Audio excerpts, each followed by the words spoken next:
মুক্তিযোদ্ধারা জেলের মধ্যে থাকে, রাজাকাররা থাকে হচ্ছে রাস্তায়। এখন মেট্রোগুলোর ডিজাইন হিসাবে তো এই কাজটা আগেই সাকসেস করা হয়েছে। আপনি অপরাধ নিয়ে 2-4 জন অপরাধের জন্য 7.5 কোটির থেকে 8 কোটি ভোটার আছে এবং আওয়ামী লীগের, এখন তারা সবাই অপরাধী। তাহলে আপনি এক কাজ করেন, 8 কোটি মানুষের যেখানে রেডি করেন, বানান না ভাই, 50 তলা বিল্ডিং বানান, প্রতিটা জেলা জেলা দিয়ে তারপর প্রতিটা নিয়ে ঢুকাই তুই দেন, শেষ, ভালো খাবো আর ঘুমাবো, সেই সমস্যা কোথায়?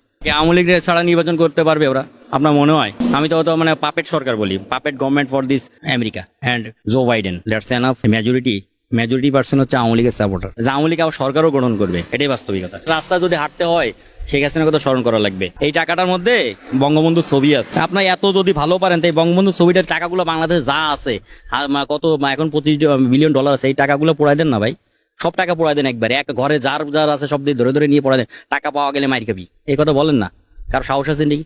এইটা তো পারেন না ভাই, টাকা পোড়ানোর সময় তো কষ্ট নেই আপনার। এই বঙ্গবন্ধুর নাম কখনো বাংলাদেশ থেকে যাবে না। ধানমন্ডি 32টা হচ্ছে বঙ্গবন্ধু শেখ মুজিবুর রহমানের একটা মানে আদর্শিক, মানে সে যে তিনি বাসা শুধু করছেন তা না, ওখান থেকে স্বাধীনতার ইতিহাস শুরু হয়েছে, ওখান থেকে ভাষা আন্দোলনের ইতিহাস শুরু হয়েছে, ওখান থেকে 66 আন্দোলন শুরু হয়েছে, ওখান থেকে 69 আন্দোলন শুরু হয়েছে, ওখান থেকে 71 আন্দোলন শুরু হয়েছে, ওখানে 1975 সালে জাতির জনক বঙ্গবন্ধু শেখ মুজিবুর রহমান মৃত্যুবরণ এবং শাহাদাত বরণ করছে। অনুভূতিটা এমন ছিল যে আসলে যদি আমাদের 32 নম্বর না ভেঙে যদি আমাদেরকে যদি দুইটা মানে চড় দিত মুখের পরে, তাও মনে হয় খুব মানে এর থেকে এই কষ্টটা পেতাম না, যেটা সম্মানের হানি লাগতো, তারপর এই কষ্টটা কখনই পেতাম না।